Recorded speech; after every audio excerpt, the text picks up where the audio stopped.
Hello friends, welcome है आपका रहस्य खुलने दो चैनल पे। आज हम देखेंगे अंधविश्वास की मायाजाल में फंसा एक परिवार। सही में कुछ शक्तियाँ उसमें थी? क्या वो जादूगर था जो ये दुनिया को नष्ट करने वाला था? ये एक ऐसे काला जादू, ब्लैक मैजिक की बात है। सुनने पूरे परिवार को बर्बाद कर दिया था और भी न जाने कितने परिवार की ज़िंदगी लेना बाकी था। भारत एक ऐसा देश जहाँ पे आप भरोसा करें या न करें, लेकिन लोग आपको उसके शिकंजे में लेके ही जाते हैं। यहाँ पे किसी की भी कभी भी ना कभी अंधविश्वास के कारण बलि चढ़ी जाती है और इस बात का शिकार बने हैं राजस्थान के रहने वाले छोटू शर्मा। उसका बीमार पुत्र ठीक होता ही नहीं था और परिवार वालों को ऐसा लगता था कि उनके बेटे के ऊपर कोई काली शक्तियाँ घूम रही हो। वो लोग उनके बेटे को पास में रखते हुए एक कबीला के पास लेके गए जहाँ पे काले जादू से कुछ भी कर सकते हैं, लेकिन वहाँ पे जो बना हो सुनकर आपके होश उड़ जाएंगे। कबीला के सरदार का नाम सरजा देवी था।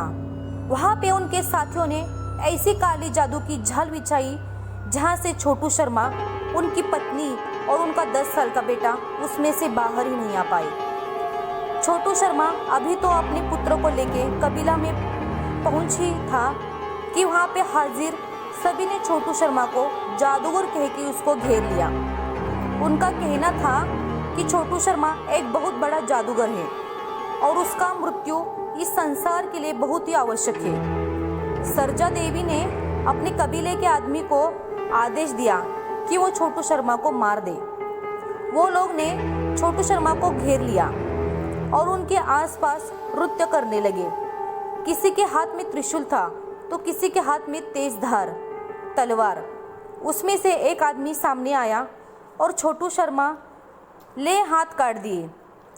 वो बहुत चीखा, बूम बराड़ा किया, वारंवार कहता रहा कि मैं जादूगर नहीं हूँ, लेकिन उनकी चीखें उन लोगों के गाने में और हंसने में दब गई। छोटू को जादूगर कहने के बाद सरजा देवी ने अपने लोगों से ऐसा कहा कि इसकी सारी शक्तियाँ उसके हाथ में हैं, इसलिए कुछ भी हो समझे बिना छोटू के हाथ काट दिए।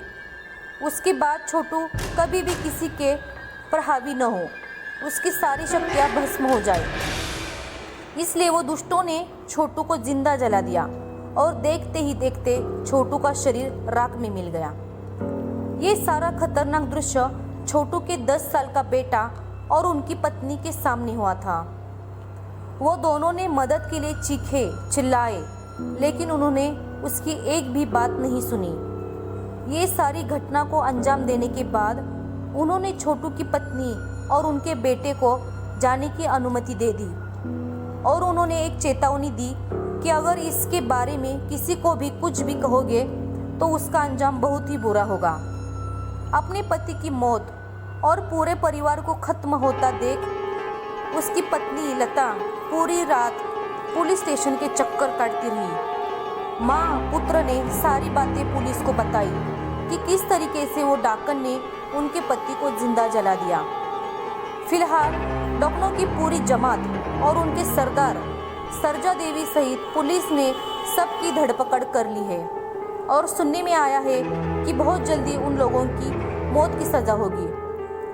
कानून इस घटना को किस तरीके से अंजाम देगी वो तो समय ही बताएगा, लेकिन इस घटना ने एक बहुत ही बड़ा सवाल खड़ा कर दिया है कि क्या सही में भारत में काला जादू होता है, और अगर होता भी है तो किस कारण से होता है। ऐसे ही हर रोज़ कोई निर्दोष की बलि चढ़ेगी। बहुत सारे सवाल हैं, लेकिन जवाब ढूंढना बहुत ही मुश्किल है। दोस्तों, आज की ये कहानी के सिलसिले में आपका क्या राय है, हमें कमेंट में ज़रूर बताइएगा। हमारे चैनल को लाइक, सब्सक्राइब और शेयर ज़रूर करिएगा। फिर मिलते हैं और एक नई कहानी के साथ अगले वीडियो में।